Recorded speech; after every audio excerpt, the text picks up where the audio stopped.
Hello. All right, today we're going to dive into the thing that's missing from everyone's weight management plan that I feel is really essential. And it's most essential right now, which is self-compassion. Now, don't turn off the video because I said that. Stay with me. I was the kind of person who, if you had told me, Heather, you need more self-compassion in your life, I would have been like, that's a bunch of woo-woo crap and I don't need self-compassion. I need to be hard. How the hell am I going to get things done if I'm not hard on myself? What I have since learned is that actually, scientifically speaking, is not the appropriate way to elicit change, okay? And what most of us have done is we have been raised in households, not everybody, but a lot of us have been raised in households where self-compassion was not modeled and maybe not even done with us on an individual basis. So we don't understand it, number one. And number two, we just haven't practiced it to do it. And in my journey of losing weight, I had to build self-compassion. I had to make that a practice. And what self-compassion is not, it is not a permission slip to just settle. It is not a you get a pass on everything and you did a good job. It's not that.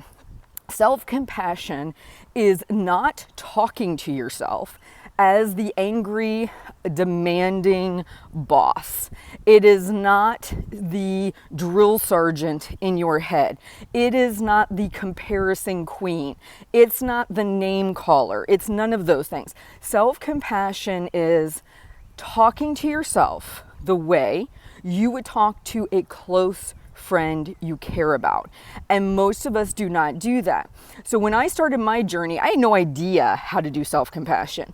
So what I started with was quite simply the old saying, if you have nothing nice to say, don't say anything at all. So when I would hear that voice cracking up in my head and starting to travel down the road of how Heather wasn't good enough, wasn't doing all the things she once did, or was not coming up to expectations, I would say, okay, if I can't say something nice to myself right now, we're shutting this conversation down and we're going to think about something else. So it was that shut it down. The other option I had was to talk to myself like a friend. Hey, Heather, I see today you're really struggling. You know what? Why don't we lower the expectation a little bit today and tomorrow we can reevaluate? Or, hey, you did these few things really well. How about we take a break on that project today and we'll come back to it later? It was the way that I would speak to a friend.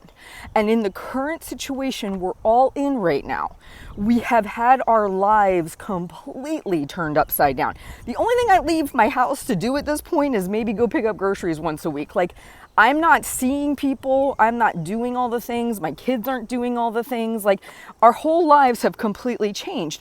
And so if I'm having a bad day, I'm having a bad day, right? You're going to have a bad day. But I'm not going to beat myself up. And I really don't want you to beat yourself up either. And so self-compassion is leading yourself to positive change. It's being the loving, compassionate parent that sees you have ability to progress, but isn't going to belittle or demean you for the things that you might slip up for, right? And I want to encourage everyone to practice this today. I want you to listen to the thoughts you have in your head.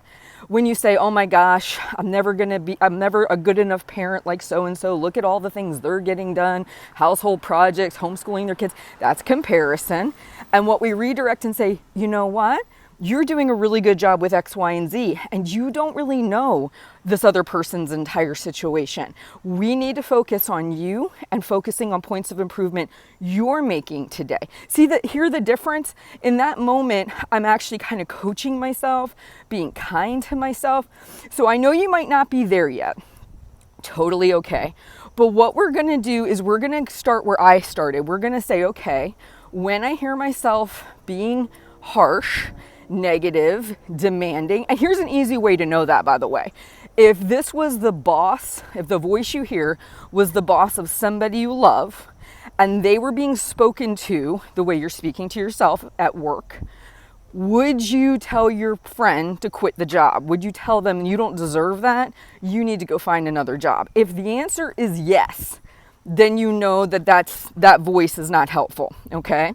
So our goal is to listen to the voice today and do one of two options. One, this is not helpful discussion. Science has shown that compassion is a much better way to get change.